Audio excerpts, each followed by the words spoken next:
Hello મિત્રો, નમસ્કાર. આપ બધા મજામાં હશો અને આપની યુટ્યુબ ચેનલ જાત મહેનત જિંદાબાદમાં આપનું હાર્દિક સ્વાગત છે. મિત્રો, આજે આપણે એક અંગ્રેજીનો એવો પોઈન્ટ લઈએ છીએ કે જે ગુજરાતી વાક્યોમાં એનો મિનિંગ્સ નથી થતો, પણ એનાથી વાક્યનો ચોક્કસ અર્થ નીકળે છે. તો એવા કેટલાક શબ્દો જે છે જેને આપણે સહાયક ક્રિયાપદો અથવા તો મોડલ ઓક્ઝિલરીઝ તરીકે ઓળખીએ છીએ. તો મિત્રો, આવા મોડલ ઓક્ઝિલરીઝ કયા કયા છે સરળતાથી સમજીશું.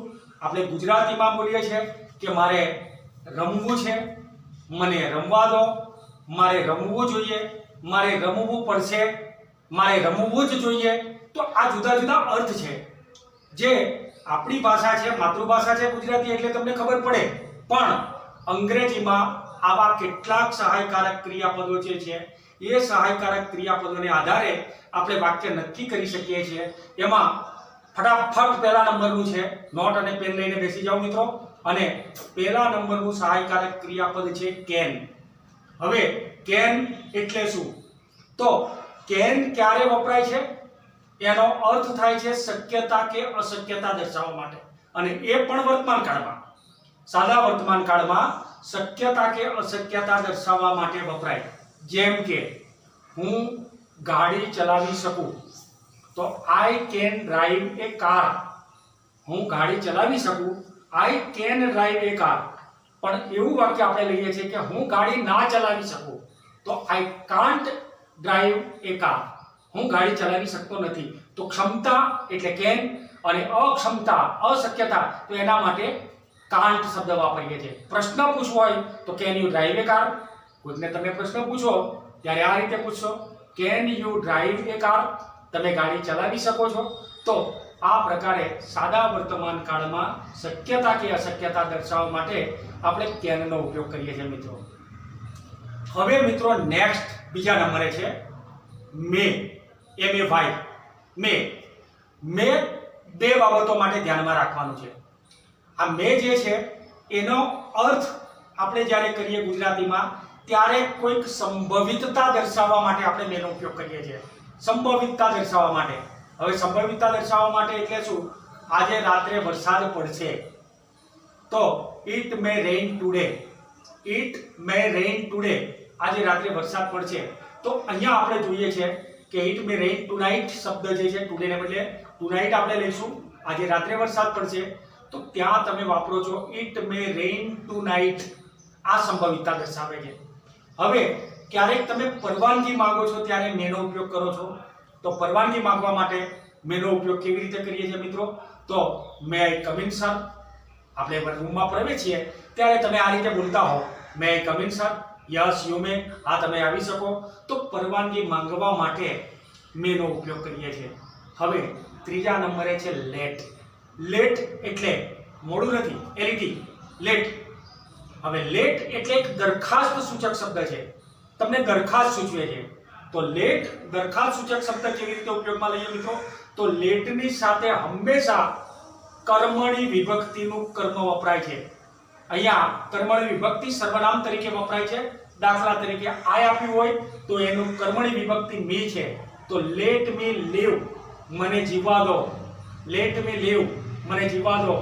લેટ મી પ્લે, મને રમવા દો. લેટ હિમ રીડ, તેને વાંચવા દો. તો આ પ્રકારના જે વાક્યો છે એ વાક્યો માટે આપણે લેટ વાપરીએ છીએ. તેની સાથે કર્તા તરીકે કર્મણી વિભક્તિનું રૂપ વપરાય. આ પોઈન્ટ ધ્યાનમાં રાખીશું મિત્રો. તો ફટાફટ 3 જોયા છે આપણે. કેન શક્યતા કે અશક્યતા દર્શાવવા માટે, ત્યાર પછી મે સંભવિતતા દર્શાવવા માટે અને પરવાનગી માટે, અને લેટ જે છે એ દરખાસ્ત સૂચક શબ્દ છે, મને આ કરવા દો. તો આવી એક દરખાસ્ત સૂચવે છે, જેના માટે આપણે લેટ વાપરીએ. જેની સાથે શું વાપરીશું? કર્તા તરીકે કર્મણી રૂપ. આને ધ્યાનમાં રાખવાનું છે, એને ભૂલવાનું નથી. હવે આપણે લઈશું શુડ, SHOULD. શુડ આપણે બોલીએ છીએ ગુજરાતીમાં કે મારે કરવું જોઈએ, તમારે આ ના કરવું જોઈએ. આ કરવું જોઈએ અથવા ના કરવું જોઈએ એવી નૈતિક ફરજ દર્શાવવા માટે. નૈતિક એટલે જે બીજાને મદદરૂપ થાય એવું કોઈ કાર્ય કરીએ તો એને આપણે નૈતિક ફરજ કહીએ છીએ. બીજાને મદદરૂપ થાય, તો એવી નૈતિક ફરજ તમારે આ કરવું જોઈએ. You should obey your parents. તમારે તમારા મમ્મી પપ્પાની આજ્ઞાનું પાલન કરવું જોઈએ. તો યુ શુડ ઓબે, શુડ શબ્દ વાપરીએ છીએ અને એ નૈતિક ફરજ સૂચવે છે. તમારે કચરો જ્યાં ત્યાં ના ફેંકવો જોઈએ. You should not throw rubbish anywhere. તમારે કચરો જ્યાં ત્યાં ના ફેંકવો જોઈએ. પડોશીને નુકસાન થાય છે, બીજાને નુકસાન થાય છે, પર્યાવરણને નુકસાન થાય છે. એ જ રીતે you should not cut the trees. તમારે ઝાડ ના કાપવા જોઈએ. તો અહીંયા આપણા માટે બધાના માટે લઈશું we should not cut the trees. તો આપણે ઝાડ ના કાપવા જોઈએ. તો આ રીતે આપણે મિત્રો શુડ તરીકે ઉપયોગ લઈશું. હવે લઈએ છે મસ્ટ. મસ્ટ એટલે ચોક્કસ ફરજ.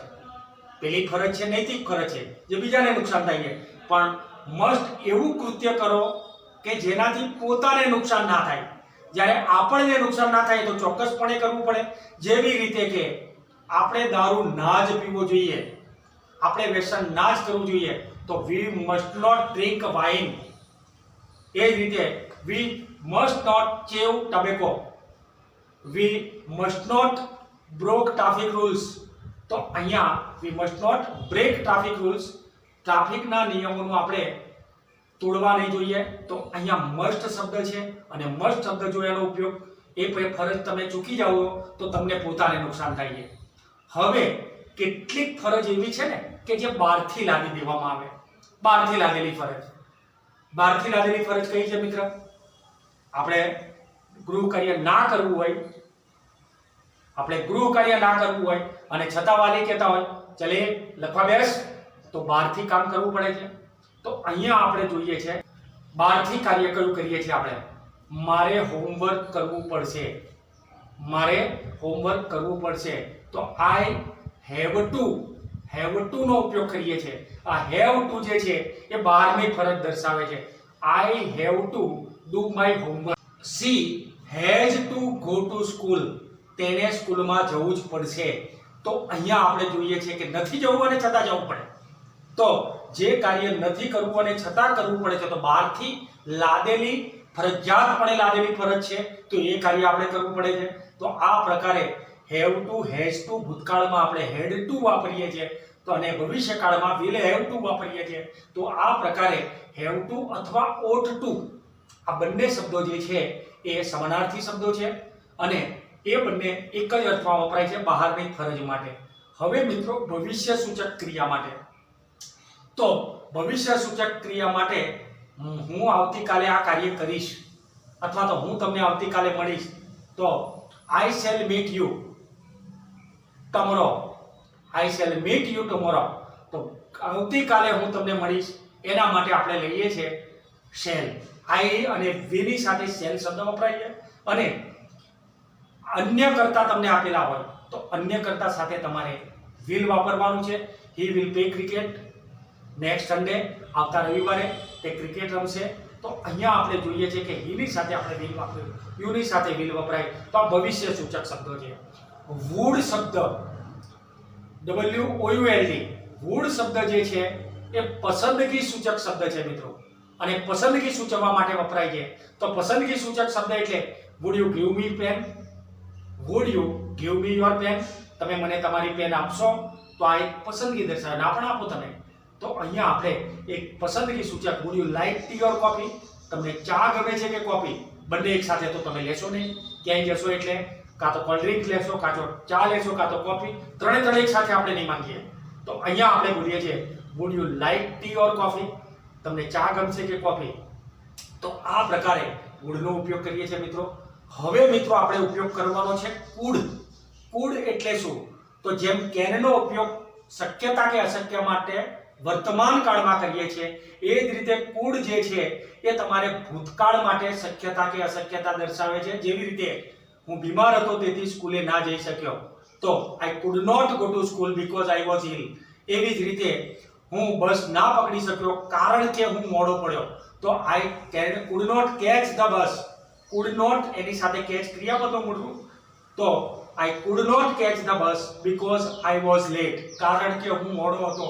તો અહીંયા આપણે કુડ વાપરીએ. તો આ પ્રકારે મિત્રો અનેક સહાયકારક ક્રિયાપદોનો ઉપયોગ કરીને આપણે વાક્યો લખીએ છીએ. ફટાફટ આપણે કેટલાક ઉદાહરણો જોઈશું અને એ ઉદાહરણો વિકલ્પ સ્વરૂપે આપણે હોય છે એમાંથી યોગ્ય વિકલ્પ પસંદ કરીને આપણે સાચો સહાયકારક ક્રિયાપદનું કેટલાક ઉદાહરણ આપેલા છે। આ ઉદાહરણોમાં આ એક ખાલી જગ્યા સ્પીક ઇંગ્લિશ। હવે આપણે જોઈએ છે કે એમાં વિકલ્પ એ, બી, સી અને ડી, મે, કેન, લેટ અને વુડ આપેલું છે। આપણે જોયું છે કે શક્યતા કે અશક્યતા દર્શાવવું હોય ત્યારે તમારે કેન શબ્દનો ઉપયોગ કરવો પડે છે અને કેન શબ્દનો ઉપયોગ કરીએ છીએ એટલે આપણે વાપરીશું બી વિકલ્પ। આપણો સાચો છે તો અહીંયા આઈ કેન સ્પીક ઇંગ્લિશ, હું ઇંગ્લિશ બોલી શકું, તો પહેલા નંબરનો જવાબ છે એ આપણા માટે છે કેન। મિત્રો, I open my book ma'am, ma'am હું મારું પુસ્તક ખોલી શકું, અહીંયા પરવાનગી માંગો છો, તમે રજા માંગો છો, તો રજા માંગવા માટે આપણે વિકલ્પ સી સાચો છે। અહીંયા આપણે લખીએ છીએ may open my book ma'am, હું મારું પુસ્તક ખોલી શકું। હવે અહીંયા ખાલી જગ્યા you give me your pen, તમે મને તમારી પેન આપશો। અહીંયા તમે પસંદગી સૂચવો છો અને પસંદગી સૂચવવા માટે આપણે વુડ નો ઉપયોગ કરીએ છીએ, તો ત્યાં આપણે લખીશું would you give me your pen. We ખાલી જગ્યા નોટ થ્રો રબીશ એનીવેર, આપણે કચરો જ્યાં ત્યાં ના ફેંકવો જોઈએ, બીજાને નુકસાન થાય છે અને બીજાને નુકસાન થાય છે એવી ફરજને આપણે નૈતિક ફરજ કહીએ છીએ અને નૈતિક ફરજ દર્શાવવા માટે આપણે શુડ નો ઉપયોગ કરીશું। તો બી શુડ એટલે કે અહીંયા તમારે વાપરવાનું છે should. We should not throw rubbish anywhere. We ખાલી જગ્યા ફોલો ધ ટ્રાફિક રૂલ્સ, ટ્રાફિકના નિયમોનું જો તમે પાલન નહીં કરો તો પોતાને નુકસાન થશે, કાં તો આપણે મેમો ભરવો પડશે, કાં તો આપણને એક્સિડન્ટ થવાની શક્યતા રહે છે। ટ્રાફિકના તમામ નિયમોનું પાલન આપણે જો નહીં કરીએ તો આપણને પોતાને નુકસાન થાય છે અને આપણને નુકસાન થાય છે તો ચોક્કસપણે કરીશું આપણે, કારણ કે નુકસાન તો આપણે થવા નહીં દઈએ। માટે ત્યાં ના નુકસાન થવા દેવું હોય તો તમે મસ્ટ લખશો, તો અહીંયા આપણે મસ્ટ લખીશું। આપણે ટ્રાફિકના નિયમોનું પાલન કરવું જ જોઈએ, ભીડના નિયમોનું પાલન કરવું જ જોઈએ। આ જ શબ્દ ઉપર ભાર મુકાય છે અને એ છે મસ્ટ સૂચવે છે।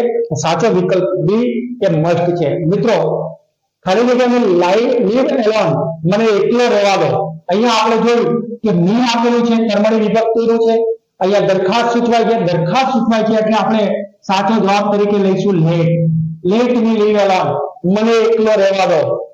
અજય ખાલી જગ્યા ડુ હિઝ હોમવર્ક, અજય તેનું ગૃહ કાર્ય પૂરું કરવું પડશે, અજય નથી કરવું એને અને છતાં કરવું પડશે, તો અજય ત્રીજો પુરુષ એકવચન છે તો ત્રીજા પુરુષ એકવચન સાથે આપણે હેડ વાપરીશું। તો Ajay had to do his homework, Ajay તેનું ગૃહ કાર્ય પૂરું કરવું પડશે, બહારની ફરજ છે, નથી કરવું અને છતાં કરવું પડશે। આની જગ્યાએ કદાચ વિકલ્પમાં ought to આપ્યું હોત તો ought to પણ આપણે લઈ શકીએ છીએ, કારણ કે ought to એટલે બહારની ફરજ, have to has to એટલે પણ બહારની ફરજ, તો ત્યાં તમારે ought to નો પણ ઉપયોગ કરી શકો। Ajay ought to do his homework। અહીંયા yesterday he ખાલી જગ્યા not go to school because he was ill, ગઈકાલે તે શાળાએ ના જઈ શક્યો કારણ કે તે બીમાર હતો, તો ના જઈ શક્યો શક્યતા કે અશક્યતા ભૂતકાળમાં જ્યારે તમારે દર્શાવવું હોય ત્યારે could વપરાય છે, તો અહીંયા he could not go to school તો because he was ill, અહીંયા આપણે વાપરીએ છીએ could। તો આ પ્રકારે મિત્રો આપણે ખાલી જગ્યાની અંદર આપેલું હશે અને એ ખાલી જગ્યા પ્રમાણે આપણે યોગ્ય સહાયકારક ક્રિયાપદ મોડલ ઓક્ઝિલરીઝના ઉપયોગો કરવાના છે। હવે નેક્સ્ટ પીરિયડની અંદર આપણે WH વાળા પ્રશ્નો બે લીધા છે, આગળના માતાજીમાં જોઈ લીધું છે, તો એ WH પ્રશ્નોની ચર્ચા કરીશું મિત્રો। હવે ઇંગ્લિશનો જ્યારે નવો એક પીરિયડ આવે ત્યારે તમે WH વાળા પ્રશ્નો જોશો। તો આ માહિતી ગમી હોય તમને તો યોગ્ય સહાયકારક ક્રિયાપદોનો યોગ્ય વાક્યમાં ઉપયોગ કરો, બોલતા પણ નાના નાના વાક્યો બનાવીને શીખી શકો તમે। અંગ્રેજી એકદમ સરળ છે પણ એના માટે કેટલાક ગ્રામેટિકલ બાબતો જે છે એ આપણે યાદ રાખવાની છે અને જેટલો શક્ય બને એટલો શબ્દ ભંડોળનો વિકાસ કરશો તો તમે સરળતાથી અંગ્રેજી બોલી શકશો અને બોલો એવી અભ્યર્થના સાથે નવા વિડીયોમાં ફરીથી મળીશું। ત્યાં સુધી જય હિન્દ। વિડીયો જો ગમ્યો હોય તો લાઈક કરો, શેર કરો અને